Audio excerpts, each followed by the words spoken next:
This is nice. Yeah. This is very nice. You've opened so many doors for me and everybody here. I thought I'd touch on something that's a little bit different for your workshops. And you and I spoke about it before in the past, but I didn't quite word it this way. You visit us and you teach us, and we learn at whatever pace we learn. And I was wondering, do you also visit other star systems with other life in the same way that you do here? Unimportant. That's what I was thinking. Another question is, are we prepared as humans for a visitation from very advanced beings if they should show up? No, don't worry about it. They're not coming. Okay. All right then. You are the advanced beings. Okay. I've heard you talk about this before with other people, and you had the same answer, and I was looking for some sort of confirmation, because I know I've seen things. I've seen craft in the sky that very close that were not from here. And I'm guessing that... Oh, there is consciousness everywhere. But here's the thing. As you came into this time and space, you came with this clarity about who you are and what you are about. And there is a human mentality that for as long as you have been paying attention to each other and charting your historical attitudes and before, you have this mindset that goes something like, we're messing it up and someone must come to save us.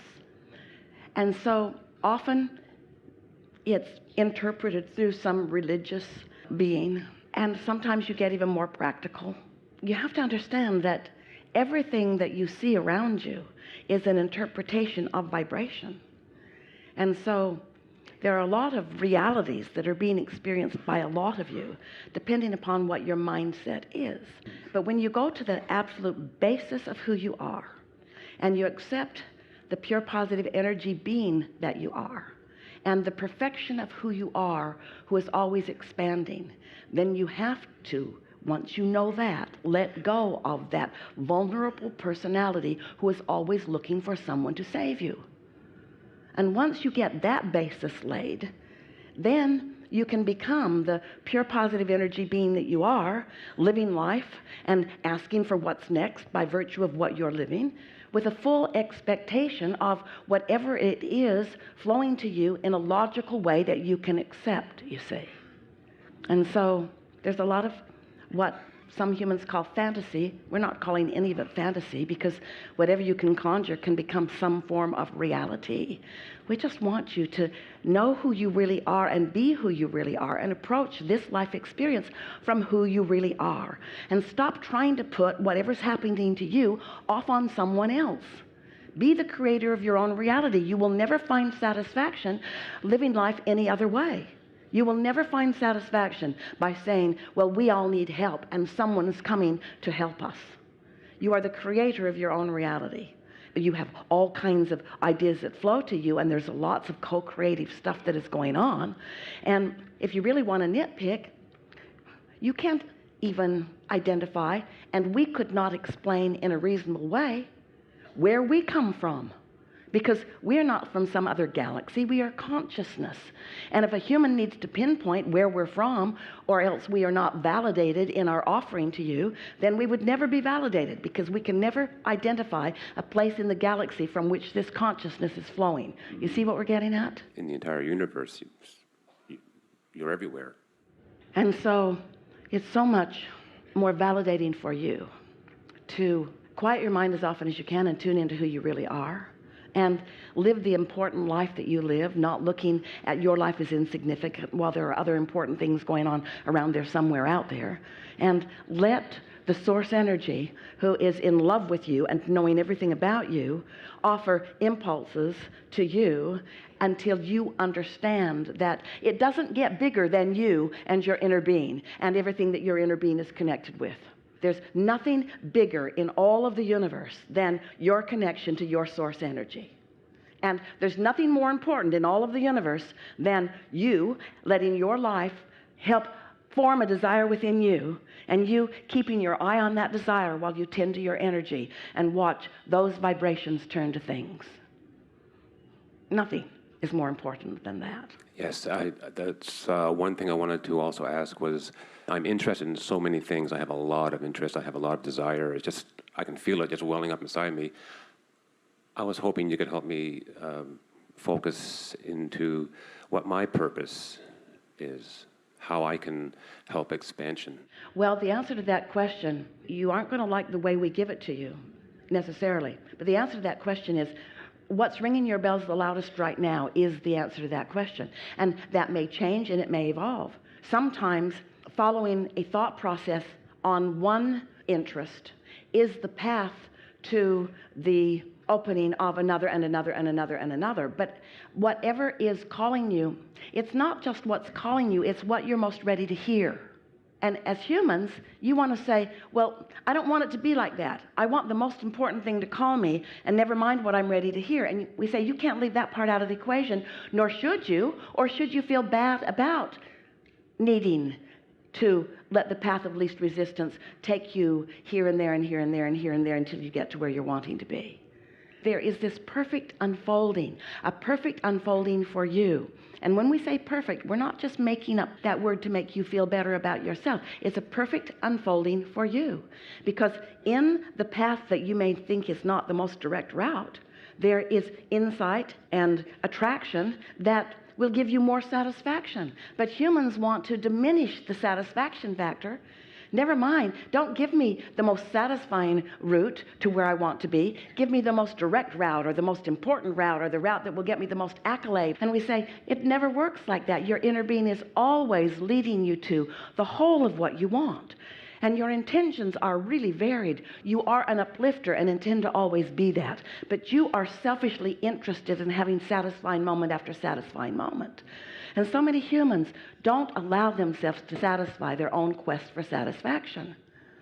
It's like you'll do it for someone else, but you won't do it for yourself.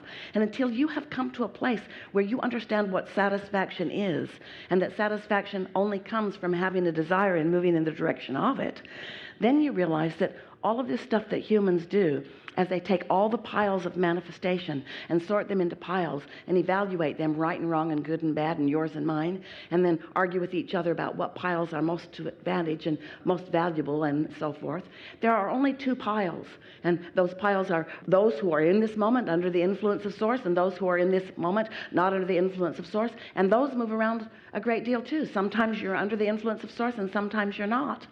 But we know for sure that if you're not in the vicinity of your source energy, the question that we began with today was such an important question. What's the distinction between my inner being and my desires? They are one in the same because they are all in this vibrational reality that we are calling your vortex. Your inner being is there, the equivalent of everything that you desire.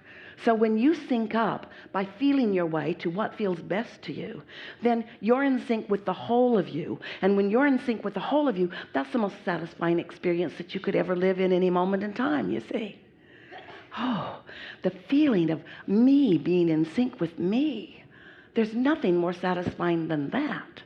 And so we have some questions for you.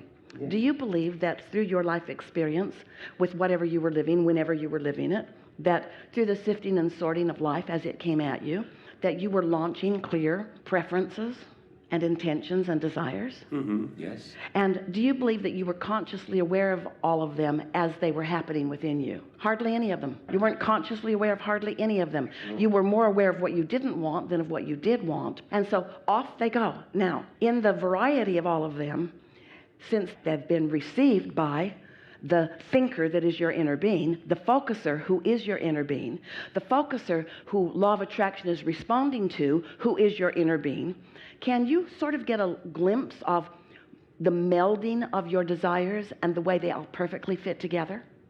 Can you get a sense of this forming of this evolved, expanded you? And now can you sort of feel a desire to be in sync with that expanded part of you, that expanded you? And can you acknowledge that sometimes you're right there and sometimes not, and sometimes closer and sometimes further? That's what we're talking about when we talk about those who are in these piles over here, 2 piles. One who, in this moment, not yesterday or not tomorrow, in this moment, in alignment with who you are, or under the influence of your inner being or not.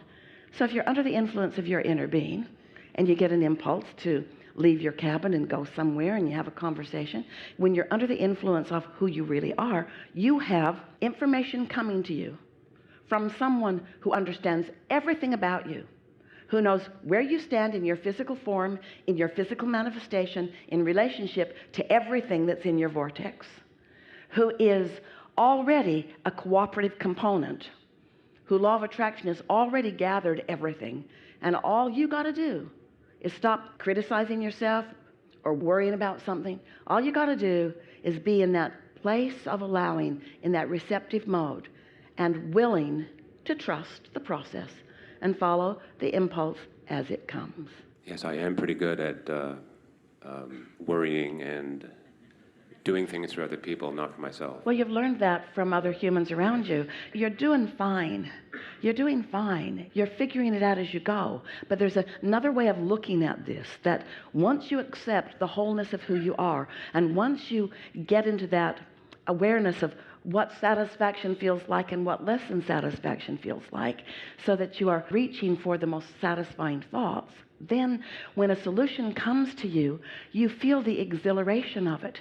And when someone questions that clarity that came to you, you feel the irritating tug of that. You know what you know, what you know, what you know, what you know. And what we want to say to all of you is, if you practice being tuned in, you'll get so you don't second guess what it feels like to be tuned in. You'll say to anyone else, hey, I got this. I'm tuned in. This is the way I'm playing this one out. No one can talk you out of your connection when you've practiced it and it is happening firmly in the moment, you see. And others may say, well, I've had a lot of experience with this. And you may say, but this is new into all of the universe. None of us have ever been exactly here before. I've been in that place where I've felt that flow. I've not questioned what I'm doing or where I'm going. That feeling is wonderful. It doesn't come often enough. Well, just focus upon that feeling of satisfaction, and let's put some other descriptive words around the feeling of satisfaction. Feeling of satisfaction, sometimes it feels like ease and flow. Sometimes it feels like off-the-wall bouncing enthusiasm. Sometimes it feels like indescribable clarity. Sometimes it feels like knowing that is so strong that it takes your breath away. The feeling of what you know and the feeling of clarity is so strong that it is the unequivocal feeling of absolute knowing about something. And so you taste it and you know it. And your work these days is to recognize what feels like that and what doesn't. What feels like love and what doesn't. What feels like clarity and what doesn't. What feels like certainty and what doesn't. Until you've got a bead on that, you see. And then it's not difficult to stop trying to please others. Some years ago, Jerry and Esther were in Texas, and they went into the little town close to where they lived, and the Cibolo Creek was over its banks, and the post office was surrounded by water.